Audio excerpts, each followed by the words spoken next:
Hi guys, today I will be presenting my project from stats.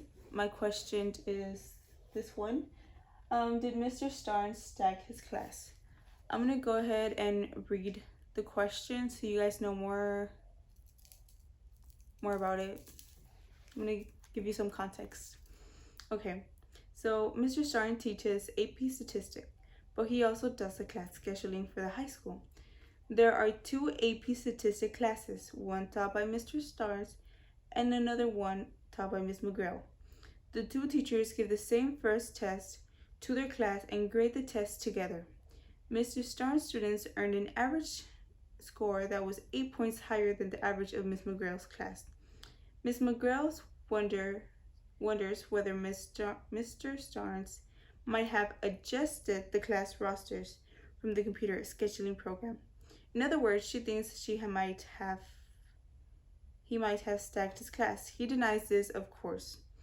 To help resolve the dispute, the teachers collect data on the cumulative grade point average and SAT math scores of their students. Mr. Starnes provides the GPA data from his computer. The students report their SATs math scores. The following table shows data for each student in the two classes. Did Mr. Starnes stack his class? Give appropriate graphical and numerical evidence to support your conclusion. Be prepared to defend your answer. Okay, so explaining the word stack, because I didn't know what it meant when I read my problem. It took me a while to figure it out what it actually meant. So let me read it with my beautiful pointer finger. What is stack? Basically, stack in this case is that he took out the lowest and the highest grades to get a higher average. That's basically what stack is. Okay, now I also, let me show you guys my poster. As a matter of fact, let me a little close-up moment. Okay, so this is the numbers from the GPA, right? Hold on. This is the data I got with my problem. Okay, so and from here, right, I got these numbers right here. These. And this is how I also created my box plot that's right here. Let me give you guys a close-up moment. Right here, right? My box plot. Look how beautiful it is. Beautiful numbers. Anyways, okay. Well, as you guys see that, I'm gonna read you guys some more information, more juiciness. I started off with the GPA, right? Okay, it's right here. Okay, the GPA distribution. In Mr. Starnes' class is roughly symmetrical, whereas the distribution for Ms. McGrail's class is right skewed with two high outliers. These are the two high outliers. I don't know if you guys can see them. I'll give you a close-up right now. Give me a second. Another one. So let me read you the information.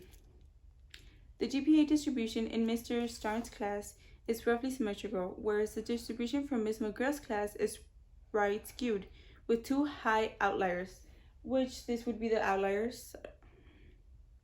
The median GPA is higher.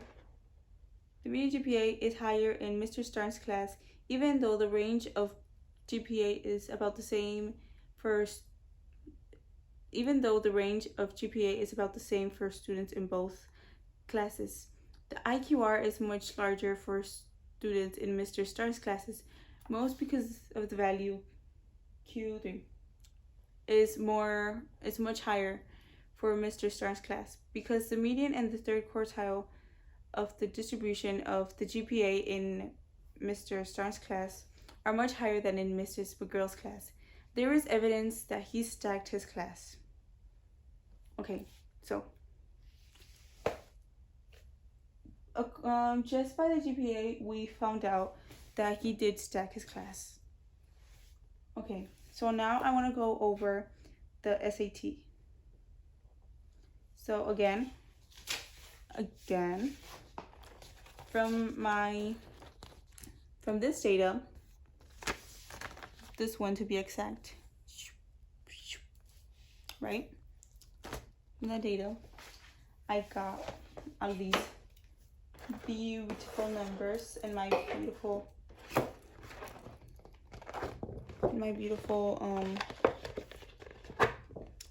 box plot. So these are my numbers, and this is my box plot. Mrs. McGrill's distribution is somewhat symmetric. There are 2 low outliers and 1 high outliers. This would be the 2 low outliers, and this would be the high outlier. Starnes' distribution of SAT math score is slightly skewed to the left, as we can see. The median SAT math score is higher for Starnes' class. So the median is 630 for Mr. Starnes, and for Ms. McGrill, it's just 600. The SAT math scores varies more in Starnes' class, mostly due to the larger values for quartile 3 and the maximum in Starnes' distribution. Again, because the median in quartile 3 and the maximum are higher for students in Mr. Starnes' class, it appears that Mr. Starnes stacked his class. Okay, so the question was, did Mr. Starnes stack his class? And yes, he did stack his class. Why? Or how do I know? Because I just read you that whole information that I will not read again. But I will show you my poster again because it's beautiful. Right? Look at it. Look at it.